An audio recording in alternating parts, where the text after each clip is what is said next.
ครับสบายดีหมู่เพื่อนเมื่อสุขอีกครั้งหนึ่งมาพบมาพอกันครับเบาจันเจ้าในมือบุญทรงเฮือที่นครปากเซ่มือที่สองเนาะมือที่สองมือนี้เบาจันเจ้ามาเก็บภาพบรรยากาศให้หมู่เพื่อนให้พี่ให้น้องที่อยู่ในเล่าและกับต่างประเทศที่คิดฮอดบ้านเกิดด้วยว่าอยากเห็นบรรยากาศการทรงเฮืออยู่ที่นครปากเซ่เฮาเป็นแนวไรเนาะและนี่ก็คือภาพบรรยากาศสดๆตอนเช้าของการทรงเฮือมือที่สองอยู่ที่นครปากเซ่แขวงจับประซักเฮาอันนี้เบาเจ้ากำลังยางอยู่เทิงครัวเนาะแต่ว่าตอนนี้คือทางเฮือส่วนต่างๆแมนเพิ่นไปรอถ่ายอยู่บอนเส้นไส้แล้วเนาะเพื่อประชุมเพราะว่าคณะกรรมการเพิ่นกำลังประกาศเปิดงานเนาะไปเดี๋ยวเบาเจ้าจะยางลงไปบ่ฮู้ว่าจะฮอดจะทันหรือบ่นะพี่น้องการแข่งขันเรือเซอร์และแข่งขันเรืองามมีรายละเอียดตัดเองหนึ่งเรือหาที่ไพ่อันดับที่หนึ่งจะได้ครับการเงิน1 กิโลกรัมมูลค่า21 ล้านกีบ1 หน่วยรวมเงินสด9 ล้านกีบอันดับสองอันนี้คือภาพบรรยากาศการสัญจรตอนเช้าถ้าเบิ่งช่วงเพิ่นนี่รถจะติดเป็นแถวเลยพี่น้องเอ้ยเมื่อคืนนี้กาบาจินเจ้ากับพาทุกคนมารอเนาะมาเก็บภาพบรรยากาศเบิ่งกับรถหลายคนกับหลายเนาะอันนี้เป็นท่าวัดหลวงนครปากเซ่เฮา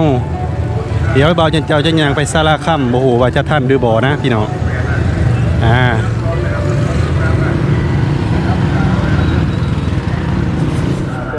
หน่วย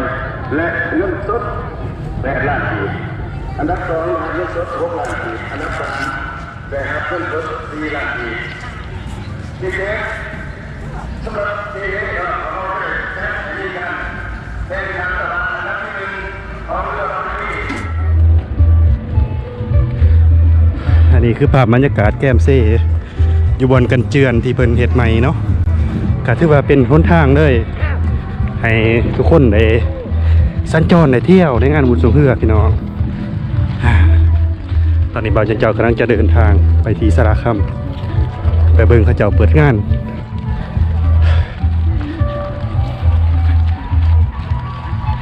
นี่คือสนามการแข่งเรือ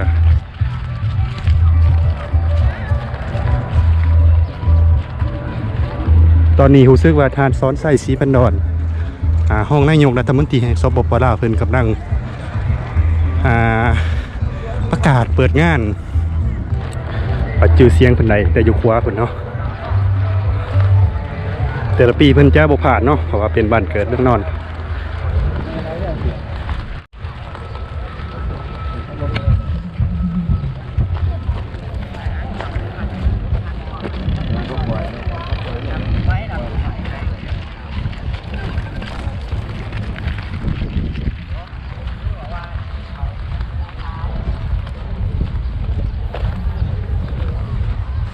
เพราะตอนนี้เฮือ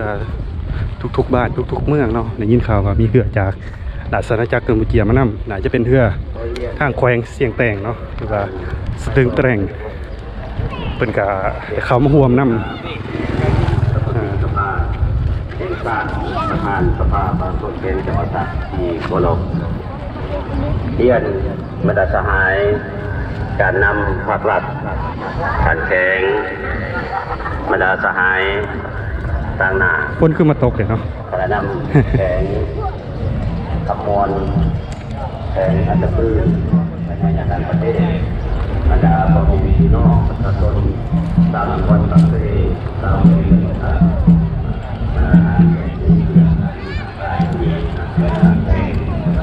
ข้าพเจ้าตั้งหน้าให้เป็นคณะจัดกิจกรรมงานบุญวันหน้าภาษาโซเรือประเพณีประจำปีพศ2565พศ2022ที่นครปากเซ่แข่งจับประซักนี่คือภาพซึ่งมีเกียรติและมีความขอบคุณของบรรดาเรือสวงที่จะมาส่งแต่จริงๆยังมีหลายอยู่เนาะยังจอดอยู่แก้มเซ่เนาะเมืองรวมเมืองเทิงพี่ชอบจัดงานไถมาร่วมและกล่าวเปิดการแข่งขันเรือสวงประเพณีประจำปีซึ่งเป็นหนึ่งใน7 กิจกรรมที่จะจัดขึ้นในโอกาสเทศกาลพุทธวัฒนาออกพรรษาและทรงเรือตอนนี้ประธานเพิ่นกำลังกล่าวเปิดงาน ในโอกาสนี้ขอฝากความเยี่ยมยามตามข่าวภายในนครปากเซ่ ประจำเมืองออกทางแข็งพิเศษยังมีเรือจากทางต่างแข็งขอมาห่วงนำด้วยบรรดาทานที่หับแพงทั้งหลายบุญประเพณีทรงเรือยาวเป็นประเพณีสืบทอดกันมาแต่โบราณการสำหรับนครปักเซ่หรือเมืองปักเซ่เทศกาลอย่างเป็นทางการในค่ำคืนเมื่อวานนี้แล้วจุดประสงค์ของการแข่งขันก็ได้กล่าวไปในเมื่อวานนี้แล้วฉะนั้นสำหรับการแข่งขันเรือสวงเรือเหย้าในมื้อนี้ก็ถือว่าเป็นการแข่งขันเพื่อความกลุ่มบริษัทดาวเรืองจำกัดกลุ่มบริษัทจำปากรรมจำกัดธนาคาร ST Bank บริษัทการค้าและบริการปากเซนอกนั้นยังมีธนาคารแห่งประเทศจีนบริษัท AIDC บริษัทอังตีมอหลวงพระบางบริษัทพันธมิตรกรุ๊ปบริษัทคุณคำบริษัทเปโตรเคมีลาวกระทรวงป้องกันความสงบกระทรวงการเงินและกระทรวงอุตสาหกรรมการค้าก็ได้ให้การสนับสนุนอย่างหลวงหลายในโอกาสนี้ข้าพเจ้าต่างหากคณะรับผิดชอบจัดงานขอแสดงความขอบคุณใจและผู้บุญคุณเป็นอย่างสูงมายังบรรดาทานผู้ให้การสนับสนุนและอุ้มสู้ช่วยเหลืออุปถัมภ์เจ้าพี่น้องตอนนี้คณะกรรมการหรือว่าประธานเพื่อนขาได้ประกาศเปิดงานอย่างเป็นทางการตอนนี้เพื่อที่กำลังจะเข้าสู่การแข่งขันรอบต่อไปก็จะพ่ายขึ้นไปทาแล้วเนาะมีพลังงานสมบูรณ์ตลอดชีวิตส่วนตัวมีผลสำเร็จในหน้าที่การงานของทางธนาคารพัฒนาและก็ปักเซ่มีเรือมาจากแขวงสารวัตรนำลำหนึ่งเจ้าเป็นอันว่างานทรงเรือปีนี้เม็ดเปิดขึ้นอย่างเป็นทางการแล้วสันมาดาต่อไปขอมอบหน้าที่ให้อนุกรรมการที่เกี่ยวข้องสืบต่อนำพาจัดการแข่งขันในโอกาสต่อไปขอเรียนเชิญประธานการนำแขกมีเกียรติผู้แทนทุกท่านสืบต่อติดตามการทรงเรือไล่ล่าบาดีขอขอบใจ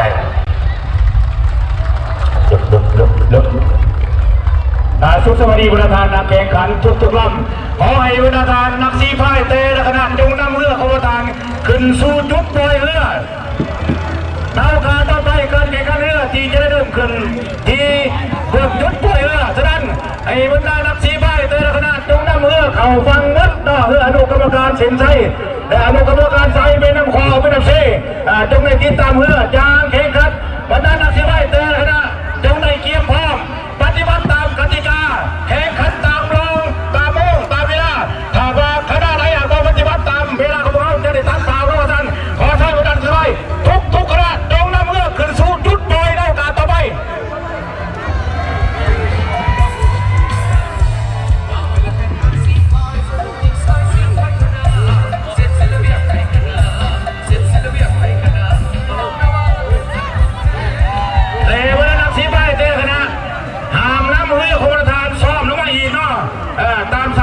อยู่ต่อหน้าไปที่ถ้าประธานอยากซ่อมแม้ให้ซ่อมเบื้องเนื้อขวาเซโร่ขึ้นไปเนาะโดยให้ซ่อมรองลงมาได้อีกมีแต่ว่าล่อถาดโปรแกรมตาตารางโมงของประธานทีเด็ดจัดไปให้เนาะขอให้ประธานนักสิไว้แต่ละคณะจงในปฏิบัติตามระเบียบที่โมได้กำหนดไว้เนาะเอาขอเย็นเซินนำเรือทุกลำขึ้นไปล่อถาดจากคณะกรรมการอยู่จุดปล่อยเรือและการขอประชาสัมพันธ์ถึงรถนอกที่จอดอยู่โตนาความใช่จะเป็นรถของคณะอนุกรรมการหรือบรรดาทานที่นำเครื่องอุปกรณ์มาขายอยู่โตนาให้ยับรถออกเนาะจะเป็นรถไฟก็ให้ยับออกเพราะว่ารถประธานคนจะคอยเข้ามาอีกเนาะฉะนั้นก็ให้ประธานจงอีพ่อและเข้าใจปฏิบัติตามระเบียบการเนาะขออินเสิร์ตยับรถออกจากโตนาความใช่เจ้าพี่น้องตอนนี้ก็ถือว่าเป็นรองทมิตรบ้านส่งกับบ้านดอนเคาะเนาะการแข่งขันกันลงมาถือว่าเป็นเรือภายในนครปากเซ่เป็นเรือภายในนครปากเซ่บ้านส่งและบ้านดอนเคาะแต่เป็นรองทมิตรบอยมาดีเป็นเรือจากทั้งบ้านส่งและทั้งบ้านดอนเคาะบ้านดอนเคาะอยู่เบื้องฝั่งตาหินบ้านส่งอยู่เบื้องฝั่งปากเซ่ประธาน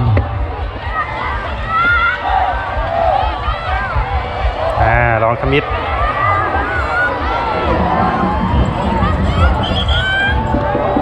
เอาสะดาวหรือพอสะดาวกะฮึดกะเจ้าหรือสีไฟก็สวงเขาแต่ละรอบก็ได้แข่งให้มันสุด เห็ดมันสุดความสามารถกำลังแย่งที่มีว่าสันไซกันนั้นเบิดกำลังเลยเนาะ อันนี้ก็คือภาพกองเสียมวลชนในตอนเสาร์ที่กำลังเดินทางมาเสียบ้านเจ้าของเนาะบ้านตัวเองนี่นะจะเป็นบ้านเดี๋ยวบ่าวเจ้าก็จะขึ้นไปถึงครัวครับไปถ่ายบรรยากาศอยู่ถึงดาดครัวเนาะให้ทุกคนเลยครับส้มครับเบิ่งน้ำกัน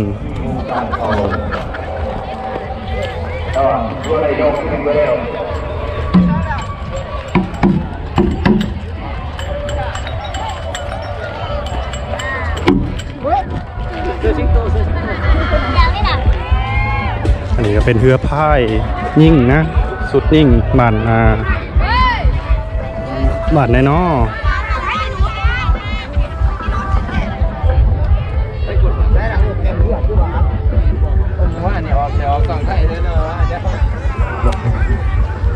บ้านนอดเคาะเอาสำหรับประดาเรือดูตารางในการแข่งขันแล้วขอให้ไปยืนชุดนอกของกวานปล่อยเรือที่คณะที่นอกเขาบอกเอาจะไปได้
เจ้าพี่น้องหลังจากที่เข้าไปเบิงการประกาศเปิดงานเพื่อสวงประจำปี 2022 อยู่ที่นครปากเซ่เฮาอย่างเป็นทางการเดี๋ยวบ่าวเจ้าขอเจ้ายางเลาะพาทุกคนมารอเบิงกองเสียบรรดากองเสียเนาะเชื่อมาเสียบ้านเจ้าของบ้านตัวเองนะมาแต่เมืองโค้งเมืองจำปาสักเมืองสนาสมบูรณ์ต่างเมืองต่างแขวงเนาะปีนี้ในยินข่าวว่าเพื่อจากราชอาณาจักรกัมพูชากับมาห่วมน้ำแต่ว่าคอยได้เบิ่งแล้วบ่เห็นเนาะยังบ่เห็นเป็นน่าจะบ่ได้มาแต่ว่าเพิ่นเคยมาครั้งหนึงเนาะประมาณปี 2017 2018นี่แหละบ่จือเพิ่นพาย5ครั้งหันเพื่อเพิ่นไปซัดอีหลีพี่น้องเรือลาวนี่พาย15ครั้งเท่ากับเพิ่นพาย5ครั้ง อันนั้นความมาสัตว์แต่เฮือปีนี้เพิ่นเซิร์นมาหลายแต่ว่าข่าวหัวมันน้อยกับบ่ฮู้เนื่องจากยังเนาะอาจจะค่าเกี่ยวเขาเกี่ยวน้ำบ่อันนี้ก็ยังบ่ทันได้ฮู้เดี๋ยวมาเก็บภาพบรรยากาศ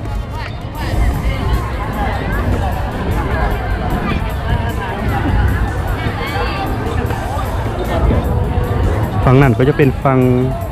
บ้านทาฮีนนะบ้านทาฮีนฝั่งนั้นฝั่งเฮาก็จะเป็นฝั่งบ้าน ปากเซ่หรือว่าฟังวัดหลวงนครปากเซ่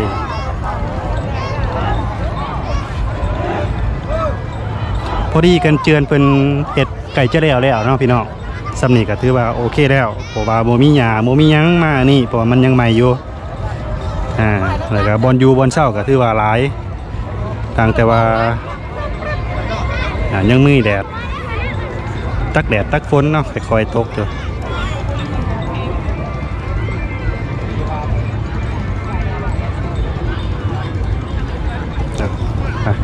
อันนี้คืออยู่ที่ทาวัดหลวงนครปากเซ่ตอนนี้เพิ่นก็กำลังปล่อยเรือออกมาเป็นคู่ที่2นะเป็นเรือซาซีสีพาย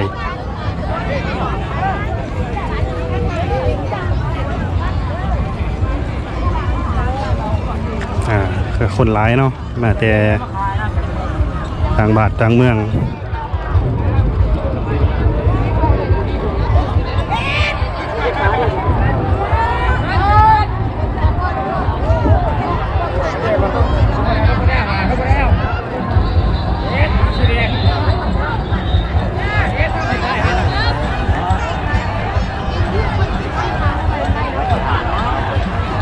บาทยังก็บาทยัง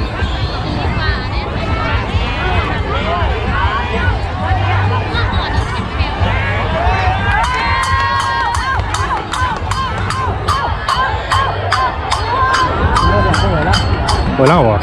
เบื้องเท่านี้เลยโอ้เอาเป็นทหารป้ายวะ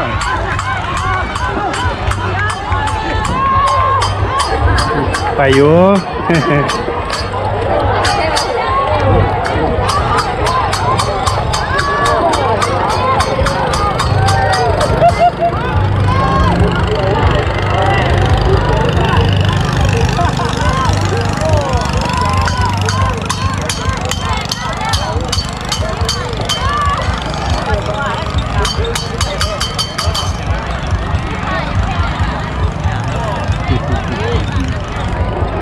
ดอกที่2ของการปล่อยเรือแข่งขันบริษัท DM Logistics Go LD เจ้ามู่เพื่อนนั่นก็คือบรรยากาศการเปิดงานแข่งเรือส่วนอยู่ที่นครปากเซ่เฮาเพื่อตั้งแข่งกับซิมีเรือมาจากแขวงสารวัตรเนาะแต่ว่าได้ยินข่าวๆว่าได้รับเชิญเรือมาจากราชอาณาจักรกัมพูชาแต่ว่าเขาบ่ได้เข้ามาบวมน้ำเนาะตอนนี้เราเจ้าก็อยู่เทิงขัวสุพรรณวงศ์ขัวขามน้ำเชโดนแต่ก็ตอนนี้เพิ่นได้ปล่อยเรือลงมาแล้วจะได้ยินเสียงกองเชียร์โอ้ซูซีกันพี่น้องน่าจะเป็นเรือ50 หาสีพายรองขมิดแล้วพี่น้อง50 หาสีพายรองขมิดของมือนี้รางวัลที่1ได้ยินข่าวว่ามีขันเงิน21 ล้านกีบแล้วก็ได้รับเงินสดไปอีก19 ล้านกีบเนาะรวมทั้งหมดกับรางวัลที่1ครับตีเป็นเงินมูลค่าแล้วก็ตกอยู่ประมาณ40 ล้านกีบพี่น้องแต่การรางวัลรวมทั้งหมดได้ยินข่าวๆว่าประมาณ600 ล้านกีบรวมทั้งหมดทั้งรางวัลสมเสย600 ล้านกีบ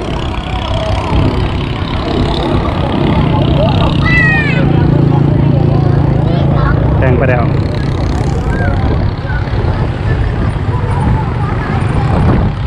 เอาเป็นว่าภาพบรรยากาศการแข่งเรืออยู่ที่นครปากเซ่เดี๋ยวว่าเจ้าจะเก็บภาพบรรยากาศให้ทุกคนได้ครับส้มกันตั้งแต่ตอนเช้าตอนนี้จนฮอดตอนแรกมือซิ่งไส้เนาะพยายามเก็บไปจนน้อยนะครับเสียเรือน้ำพี่น้องอันนี้คือเบื้องลมเบื้องหลังที่เขาเจ้าเสียกันพี่น้องเนาะ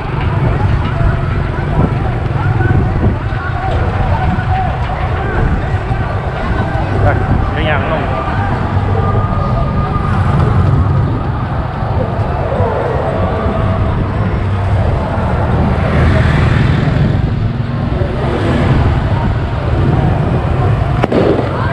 เขาเจ้าก็อาชีพไฟเรือสวงเขา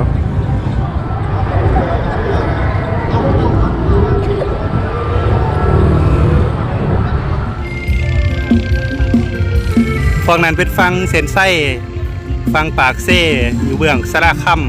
ำคนเต็มหนาแน่นคักกี่ดีพี่น้อง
สบายดีพี่น้อง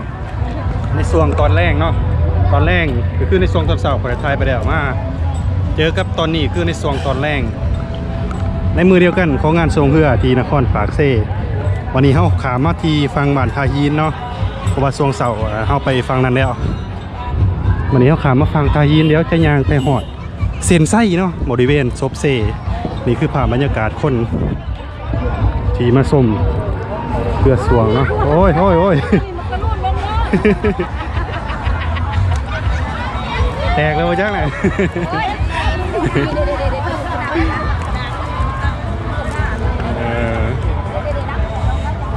ไป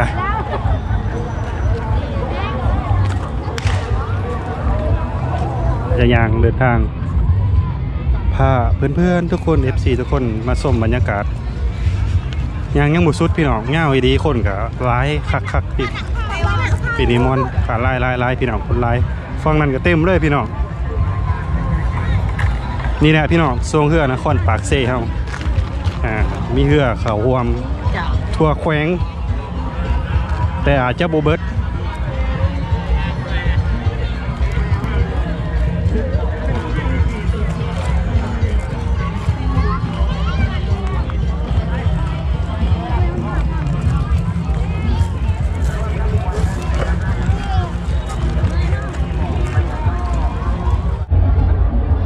นี้เอายางมาหอดแถวเส้นไส้เบือกทาหินเนื้อบรรยากาศหน้าตาโบแพ้เบื้องนั้นเลยพี่น้องบรรยากาศหน้าตาดีเบื้องนั้น วันที่33 ไร่ระหว่างทหารแขวงและเพื่อนฝูงไปวันโอ้เรื่องไงสำหรับทหารแขวงเพื่อนคนไทยหินและเพื่อนคนไทยหินว่าเพื่อน33 ไร่ว่าที่จากขนาดไหน10 ไร่ไหนจับกันถือเอาสู่เส้นชัยเพื่อให้ติดตามหัวใจหัวส้มไปจนหมดไปร้านแกงก็ไปหน่อย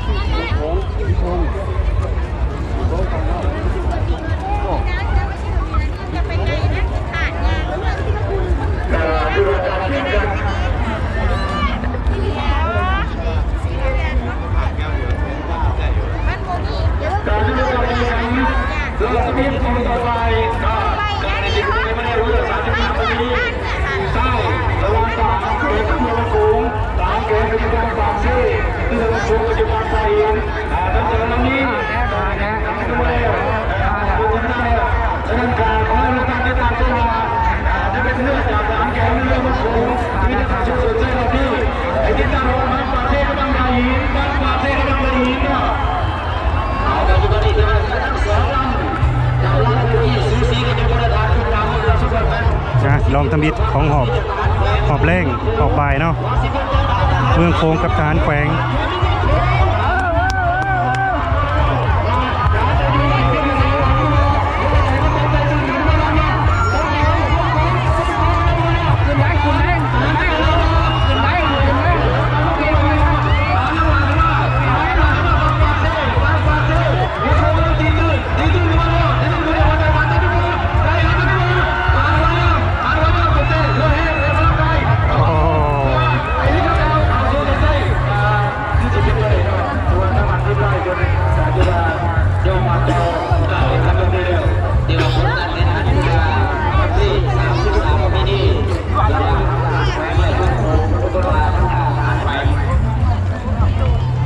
เป็นเรือประเพณีเนาะเรือ33สีพายทหารแขวงในกับเมืองโขงในหอบทมิตรของตอนแรกเป็นทหารแขวงเอาไปกินก่อนบรรยากาศมวลซืนพี่น้องเพราะว่าโอ๊ตทางมันสะดวกสบายแหละพี่น้อง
เยี่ยมปล่อยตัวออกมาแล้วพี่น้องเพื่อหาซีพายเนาะระวางคันแย่งในหาซีพายแต่ว่าคันแย่งใน40ปลายซีพายเนาะนี่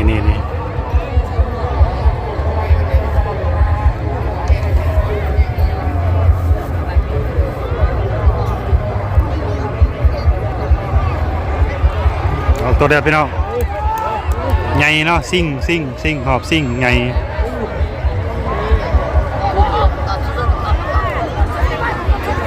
คันแย่งกับกกสเพื่อหาซีพาย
บรรยากาศ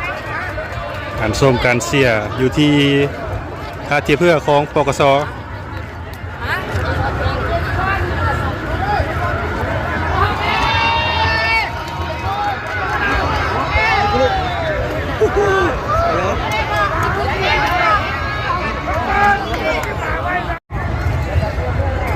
พี่น้องเพื่อหาสิบไพ่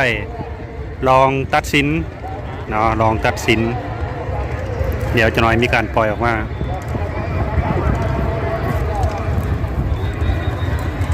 นี่คือภาพบรรยากาศทางขวาเซโดนชมเสียหลายหน้าตาเนาะ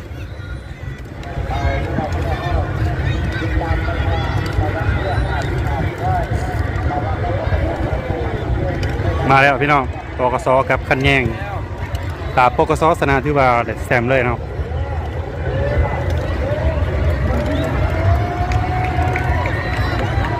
อย่าชาติ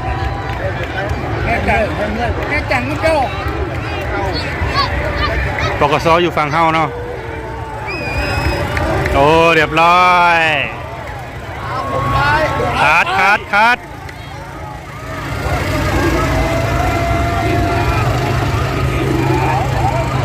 แหงซวงแหงขาด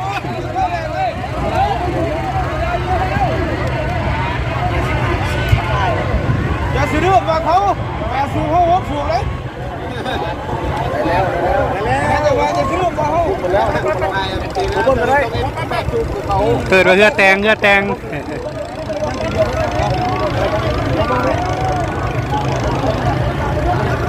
มันบุญมีลูกเข้าดอกนะมันบุญมีลูกเข้าคนนั้นเริ่มหมดเลยลูกขยันคน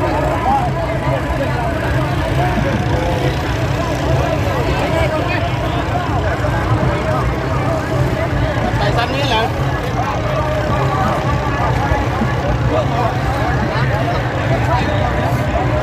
ออบซิ่งพี่น้องคือว่าตัดสินจบเลย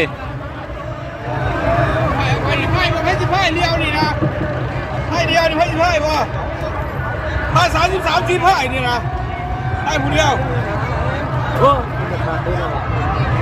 อย่าเลยเสี่ยวมึงไพ่บอกง่ายว่ากูอ่ะ33เจ้าพี่น้องในนั้นก็คืองานประเพณีบุญทรงเฮืออยู่ที่นครปากเซแขวงกับประซักบาดเกิดของเอาเองเนาะมืดตั้งแต่มือเศร้าตั้งแต่มือว่านนี่แต่กับมือนี่พรุ่ง2 มื้อ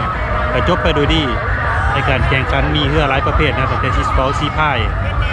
นับตั้งแต่12 4 พาย24 4 พาย33 4 พายแล้วก็55 4 พายข้างยิ่งแล้วก็ซ้ายเนาะจบไปโดยดีกิจกรรมต่อไปหลังจากที่สวงเฮือแล้วประเพณีที่มีอยู่ในงานก็คือการตีสร้างน้ำนองก็คือเฮือทุกลำที่มีหนาที่วัฒนเมื่อค่ะจะต้องขึ้นไปที่จุดเดิมต้นบ่อนปล่อยเฮือเนาะเพื่อแห่ลงมาตีสร้างน้ำนองเนาะอันนี้ก็เป็นเฮือยิ่งของบ้านดงกระโรงเป็นเฮือยิ่งกับคนลอยนาผู้ชายเนาะ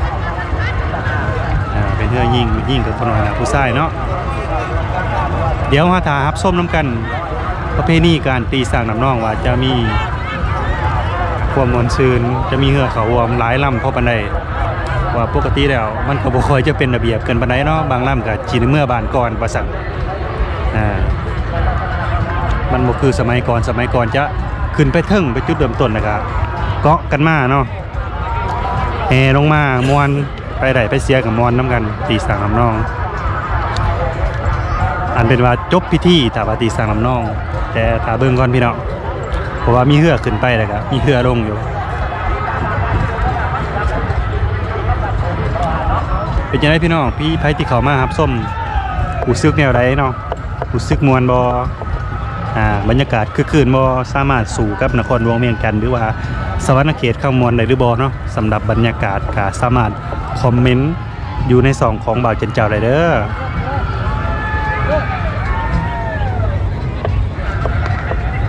เพราะว่าเพิ่นบอกว่าปีนี้เป็นจัดไงเป็นเซิร์นเฮือจากเขมรมาแต่ว่าเฮือเขมรบ่ได้มาเพิ่นไปเซิร์นเฮือต่างแขวงมากก็คือเฮือจากแข วงสารวันเนาะแขวงสารวันรู้สึกว่าจะได้ที่3นะ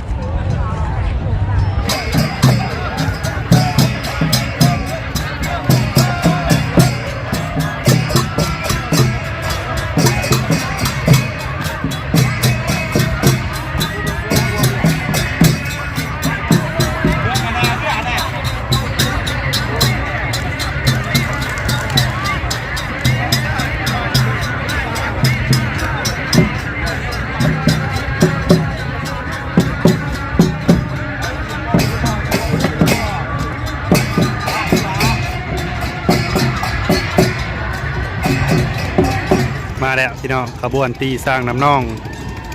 หลังจากเสร็จพิธีทั้งหมดบูว่าต่างแขวงก็มีนิวบอเนาะอันนี้คือขบวนการตีสร้างน้ำน่องมวนพี่น้องมวน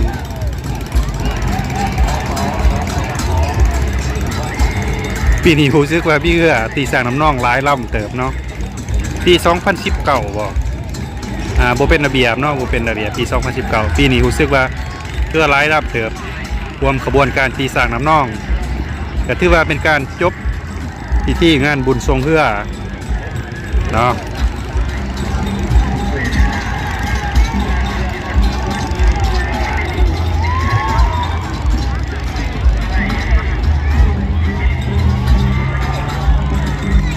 ก็สิมีแคนมีกองเนาะมีแชง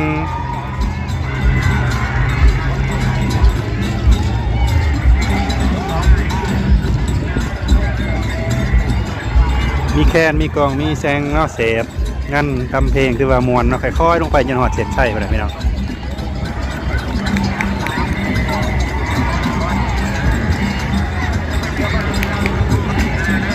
หลายลำเติมเนาะเป็น20 กว่าลำนะ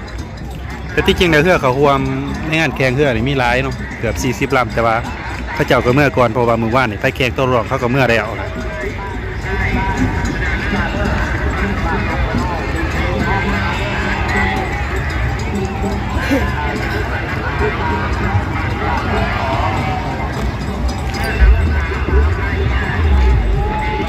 การตีสร้างน้ำน่อง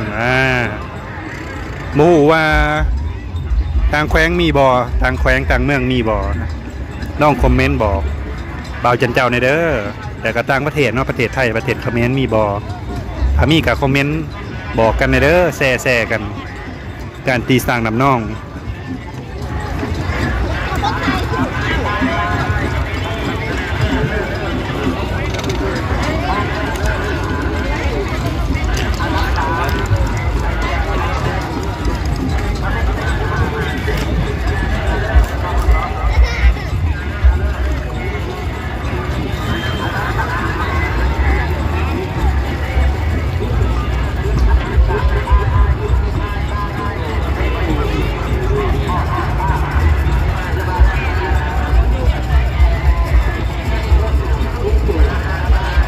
คนก็ถือว่าเดิมเมื่อแหละแต่ก็ยังหลายอยู่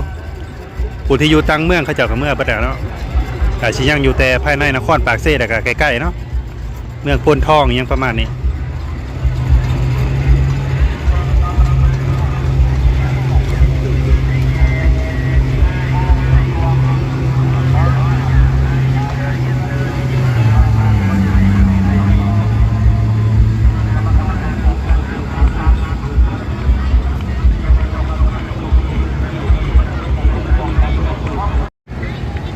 พี่น้องถือว่าเป็นการจบพิธีการแข่งเรือสวงอยู่ที่นครปากเซ่เฮาอย่างเป็นทางการคุณเนาะการตีสร้างน้ำน่องเนาะบรรดาเรือสวงที่เข้ามาร่วมเป็นกันเลยตีสร้างน้ำน่องลงไปเรียบร้อยมาหอดเส้นใต้กะเมื่อไฟเมื่อมั่นเนาะการตีสร้างน้ำน่องอยู่นี่เพิ่นบ่ได้ตีลาแน่เนาะเพิ่นประกวดเพื่องามอีกผู้ใดตีสร้างน้ำน่องผู้ใดเสืองามฟอนงามอยู่ทั้งเรือนะก็จะมีรางวัลให้อีกต่างหากเนาะในแต่ละปีมันเป็นแบบนั้นภาพเบื้องหลัง